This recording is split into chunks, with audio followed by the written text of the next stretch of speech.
Welcome back everyone. So we are in the course 0 to 1 in web application pen testing using Burp Suite as a tool. Okay. So this is the sixth video and we are going to see Burp Intruder part 1. So we are almost halfway through the course and the things which we have learned till now. Let us recap it a bit. We know how to install Burp Suite. We know how to install Webcode. We have played around Spider, Proxy, Target and Scope. Okay, in the last video we saw how to use Burp Repeater for manipulating different HTML requests and see the responses accordingly. In this video we will see what a Burp Intruder is actually. So let's get started with it. Some important points which I wanted to share with you all before going into the practical demonstration is that it is actually a tool for automating customized attacks against web application. Okay, it helps in the automation of attacks. Okay, it can also be used as a fuzzer or web directory guesser. See, you must have seen there is a wfuzz and it can be used like that to get the different kinds of means hidden directories inside a web application, or it can be also used to find different kinds of vulnerabilities.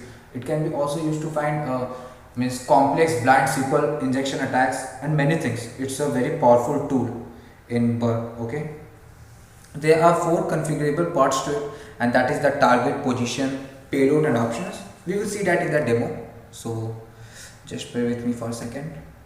So here it is the demonstration. We will see two of the demonstrations right now. So for this actually you need to go to Webcode and just log in with your account. Okay, or let's make it just to use the intruder here. This is the login page which we get when we start Webcode, right? This is the login page, and if you come to Burp Suite, you can see this is the intruder option. Okay, see, these are the four I said configurable options here: the target, positions, payloads and options. Okay, but like in the repeater, what you did was send a specific request to by right clicking it, and you did it like this, send to repeater. In the same way you can send it to intruder also, like just say we just send it this is the request which we get.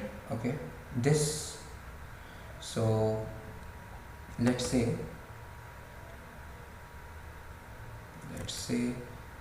we know the username. Just suppose know the username, we don't know the password. Okay, just suppose it as any different web application. Okay, I'm just giving a demo. We know the username, we don't know the password. We try to sign in, it shows invalid username and password, but we are pretty sure that the username is correct. Okay, so, so excuse me for that. So we will just send it to intruder and leave the attack target thing right there, no problem with that.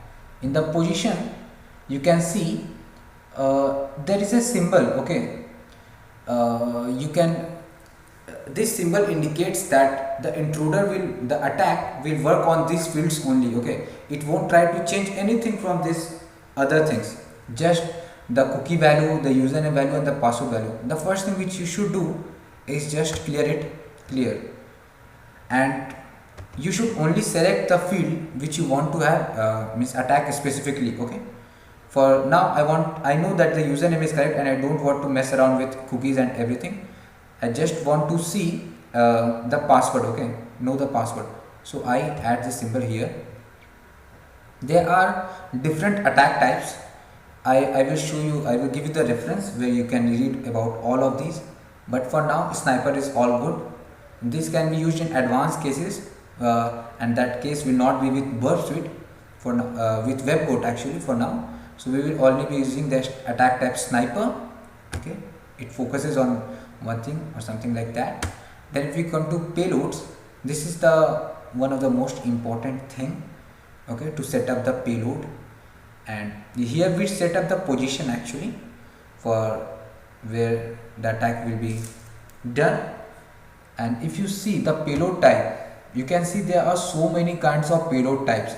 Now it's not possible to tell you all of these, but for the demonstration of this, let's see that we are using a simple list. Okay, you can also give the payload options. You can just load if you have a different text file where you want to load the different payload, or the different, if you have, just suppose if you have a kind of password fuzzer or a password listing of 1000 passwords or so, and you want to just load it from here, you can just load it and it will work. But if I want to do it manually, let's suppose I will give it some passwords. Okay, and just give password, give John 400, give let me in, give Moana, give pwd, give the password this.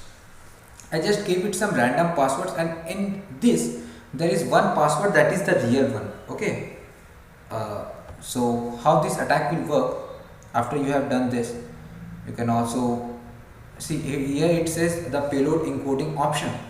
In the payload encoding option, if you give any payload, it will just URL encode these characters. Okay, if you know what URL means, encode its percentage to be, percentage to have, things like that. Okay, there are specific software for that. You just type in URL encoder decoder in the web and you will get what I am saying. Okay, and in the options you can see there are various options to it. Okay, don't mess around with this is not necessary. Just you can change these things, the number of threads.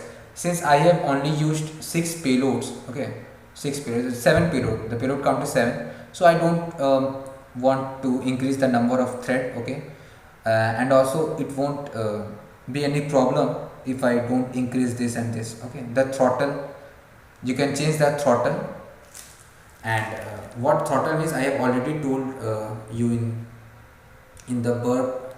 I don't remember, I think I have already told you about throttle in a previous video. What happens is when you are attacking a web application automatically, okay, it's doing an automatic attack, then it sends request at a very high speed. Okay, and that can be an overload for the web server. Okay, it can either block you or it can do other things. It can, the most easiest way is the firewall will just block your IP and you won't be able to access the web application itself. So since the number of payloads is very less in my case, so I will not be changing any of these. And in the attack results, you can change this. There is a grep match, grep extract, grep payloads, and the redirection option. Okay, you can choose it to follow redirections or not. There are so many options to it, and I will give you the proper resources to read about each one of them. But the mostly you will use is in the payloads. You will use the payload type, you will change this, you will use this, and in positions you will just give this sign to whatever field you are trying to attack with. And in the option, I think mostly you will just change the request engine, and in some cases you will use grep extract and grep match. Okay, not every time. Now if we just start the attack, okay, if I just start the attack, it opens up a new tab. Now this is the result of the different passwords. Okay, if you see the length, okay, this is the one way to identify that which can be the right one. Okay, you must be thinking that I knew the password, but you know about password policy, right? There are many web applications that still don't follow that about the password policy, and many persons use passwords like 1 2 3 4 5 6 7 8 like I used here. But this is my original password for web code. Okay, and if you see the length, it shows 306. The status code is same for everyone. Okay, the redirection thing, it is redirection. If you see the response itself, it is redirection, but the length is same for this all, but not for this. So it's obviously you will try to then log in with John $400 this password. Let me try to log in with this. Okay, and if I try to sign in, you see that I can sign in, right? Now people have got password direct dictionaries and everything, okay, that are worth GBs, and that will help automatically help you in brute forcing. Okay, there is also a thing for brute forcing. You can just close this tab if you go to the payloads, and if you see the payload type, there are different kinds of payload types. There is also a thing called brute forcer. Okay, that is also one thing. For now, this was the tag I wanted to show you. Let's go back to the slide itself. And the second is the IDOR example. I previously showed you in the repeater video about IDOR. Let's go again to that access control flow and then IDOR. Just want to show you a simple thing here. Okay, so just give the username and password Tom and cat. Okay, it's done. And in the view profile, just do a view profile, role, user ID. Okay, now we go to the fourth one, web code, profile. I have done it in the last video, so I'm just moving quickly through it. Okay, profile, and if I go to the proxy, you can see this is, where is my profile? This is the profile link URL. In the response, let me copy the user ID.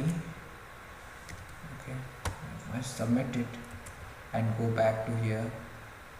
Yeah, see, this is the request I'm talking about. Okay, you can what you did with repeater, you can also send it to intruder. Okay, see, there is a red mark which says that something has been sent to intruder. Now when you go to the position options, see, it is showing the mark on these fields. Okay, it is trying to take it whole as a field. Just clear it.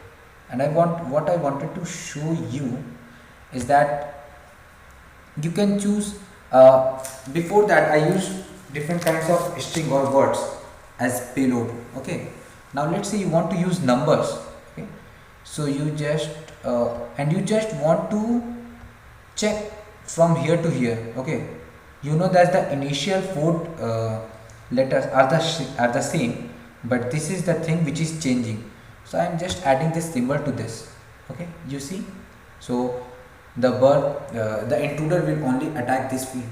Now when you go to payloads and you choose numbers, see, there is a field called numbers, and the thing automatically changes the different settings. It asks you from what number.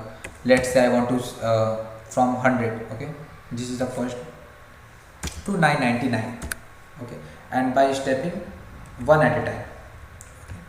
Now if you just it says, see, the payload count is 900. You can also do different options, use different options, but this is mostly which I think will be required for now. And just start the attack. Okay, now it will keep attacking and attacking. Okay, and this is what I get. I just wanted to show you that you can use different, let me close it for now. Okay, I don't mind. That you can use different kind of payloads. Okay, for different works. This position was the one which we wanted to attack by the intruder. Okay, so let's go again. Some of the must read resources, and for this I am saying this is seriously must read. Okay, because I haven't told you about all the payloads types and about all the positions, and it's not possible to do it in one video itself. Okay, and you won't be using all of them, but some of them are very important. So let me show you those things. This is the burp intruder, how burp intruder works. Okay, this is a plethora of data. You will learn many things about intruder from here. Okay, the Portswigger blog is one of the best for the intruder part. This is the payload which I wanted to see. There are these many type of payloads available for burp. Okay, so if you just click on anyone, you can see about that payload type and about the different configurations which you can possibly do on that. Okay, see, for one payload type this is so much data. Okay, so much content, so you should seriously read it. Okay, and this is the payload for payload position, as I was telling you to add this and clear this. Okay, it will teach you many things from here. This was all for this, And this was all for this video, and I think we just completed the sixth video itself, including the introduction one, and we saw how intruder works. Now the main thing is that we have almost covered 90% of the things which you are going to use in your web application pen testing. Okay, this whole thing constitutes almost 90% of the things.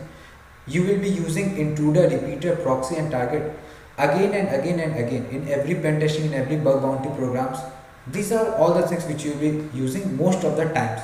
Okay, there are things left like scanner and everything, but these are the things which constitute 90% of that. So after watching this video, what you can do is just start practicing on your own using Burp Suite, and you can choose a project from Bug Bounty also, because I think I have told you most of the things and I have given you all the resources which you need to learn about Burp Intruder and every other feature also which I have discussed earlier. Okay, I have gone through each one of them slowly so that you will understand it.